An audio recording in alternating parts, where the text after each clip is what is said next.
सिंहासन कक्ष में राजा प्रताप सिंह अपने दरबार में बैठे हैं। भव्य महल में राजा की ताकत और वैभव की चर्चा हो रही है। मंत्री और सैनिक राजा की तारीफ कर रहे हैं। महाराज, आपके जैसा पराक्रमी राजा पूरे राज्य में नहीं है। आपकी शक्ति और धैर्य की प्रशंसा हर कोई करता है। कौ यह तो सत्य है मंत्री जी। मेरी ताकत के आगे हर कोई झुकता है। इस राज्य में मेरी बराबरी करने की हिम्मत किसी में नहीं। महाराज, सीमांत गांव के कुछ किसान आपसे मिलने आए हैं। क्या उन्हें अंदर बुलाया जाए? किसान? ये गरीब लोग हमेशा कुछ ना कुछ मांगने आते हैं। क्या ये कभी अपनी समस्याएं खुद हल नहीं कर सकते? महाराज, शायद वे किसान आपके न्याय और दया की आशा लेकर आए हैं। उन्हें मिलने दीजिए। तो ठीक है, उन्हें बुलाओ, लेकिन जल्दी करना, मेरा समय अनमोल है।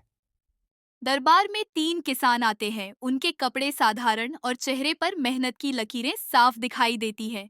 वे महाराज, कृपया हमारी बात सुनिए। इस साल बारिश कम हुई है और हमारी फसलें सूख गई हैं। हमें आपकी मदद की जरूरत है। एगी, क्या यह मेरा काम है कि मैं तुम्हारी फसलों के लिए बारिश लाऊं? मेहनत करो और अपने लिए समाधान ढूंढो। महाराज, हम आपकी दया के पात्र हैं। अगर आप हमें थोड़ी मदद कर देंगे तो हम अपनी फसल को बचा सकते हैं। तुम्हें पता है, मेरे महल में सोने और चांदी के भंडार भरे हैं, लेकिन मैं यह सब तुम्हारे जैसे आलसी लोगों पर बर्बाद नहीं करूंगा। किसान एक दूसरे की ओर मायूसी से देखते हैं। तभी एक बुजुर्ग किसान रामलाल आगे बढ़ता है। उसकी आंखों में आत्मविश्वास है। वो सब महाराज, आपकी बात सही है, पर एक राजा का धर्म है कि वह अपने प्रजा की रक्षा करे। क्या आपको नहीं लगता कि प्रजा की भलाई से ही राजा का सम्मान बढ़ता है? मुझसे तर्क करने की हिम्मत कैसे हुई? क्या तुम मुझे सिखाओगे कि राजा को क्या करना चाहिए? महाराज, मैं आपको सिखाने की कोशिश नहीं कर रहा। मैं सिर्फ यह कह रहा हूं कि एक सच्चा राजा वही है जो अपनी ताकत का उपयोग दूसरों की भलाई के लिए करे, न कि केवल अपनी प्रशंसा सुनने के लिए। दरबार में सन्नाटा छा जाता है। राजा को यह बात चुभ जाती है, लेकिन वह अपना गुस्सा नियंत्रित करता है। अगर तुम इतने ही बुद्धिमान हो तो चलो, मैं तुम्हें एक चुनौती देता हूं। अगर तुम इसे हल कर सको तो मैं मान जाऊंगा कि तुम सही हो। चुनौती क्या है महाराज? मैं तुम्हें 3 दिनों का समय देता हूं। मुझे ऐसा समाधान बताओ जिससे राज्य के हर किसान की समस्या हमेशा के लिए खत्म हो जाए। अगर तुम असफल हुए तो तुम्हें और तुम्हारे गांव को सजा दी जाएगी। महाराज, मैं आपकी चुनौती स्वीकार करता हूं। 3 दिन बाद मैं आपके सामने अपना समाधान प्रस्तुत करूंगा। रामलाल और अन्य किसान वहां से चले जाते हैं। राजा उन्हें अहंकार भरी नजरों से देखता है। रामलाल अन्य किसानों के साथ मिलकर चर्चा कर रहे हैं। रामलाल भैया, तुमने यह चुनौती क्यों स्वीकार की? अगर हम हार गए तो राजा हमें बर्बाद कर देगा।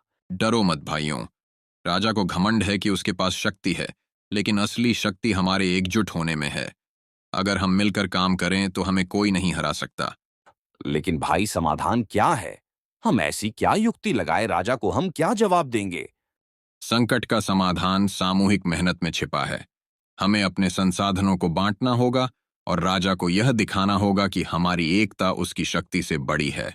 अगले 3 दिन रामलाल किसानों को एकजुट करने में लगाता है। वह सभी को समझाता है कि अगर वे मिलकर काम करें तो उनकी समस्याएं हमेशा के लिए खत्म हो सकती है। सभी किसान अपनी बची हुई फसल, औजार और एक साझा योजना में लगाने के लिए तैयार हो जाते हैं। तीसरे दिन रामलाल किसानों के साथ राजा के दरबार में पहुंचता है। राजा अपने सिंहासन पर बैठा है। तो रामलाल, तुम्हारे पास क्या समाधान है? मुझे आशा है कि तुमने अपनी हार मान ली होगी।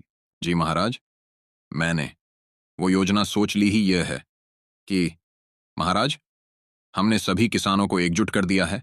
हमने तय किया है कि हर गांव अपनी जमीन, पानी और संसाधन साझा करेगा। जो किसान साधनहीन हैं, उन्हें बाकी किसान सहयोग करेंगे।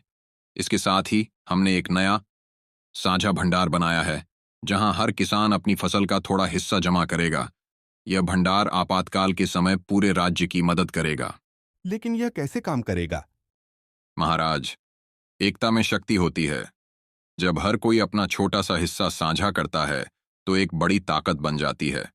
हमारे इस योजना से न केवल हर किसान की समस्या हल होगी, बल्कि राज्य की संपन्नता भी बढ़ेगी। लेकिन इस योजना को सफल बनाने के लिए हमें राज्य के समर्थन की भी जरूरत होगी।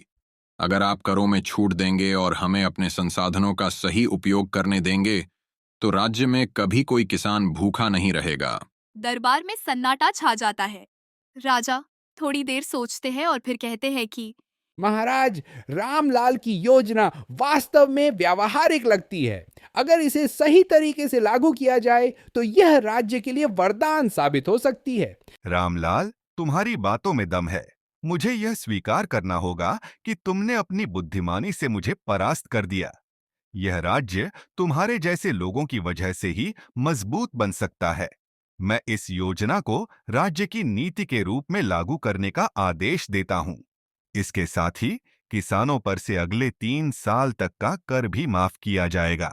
महाराज, आपकी यह दया और समझदारी आने वाले समय में आपको एक महान राजा के रूप में प्रसिद्ध करेगी। राजा पहली बार गर्व के बजाय नम्रता अच्छी लगती है। रामलाल, तुमने मुझे सिखाया कि असली शक्ति प्रजा के कल्याण में है।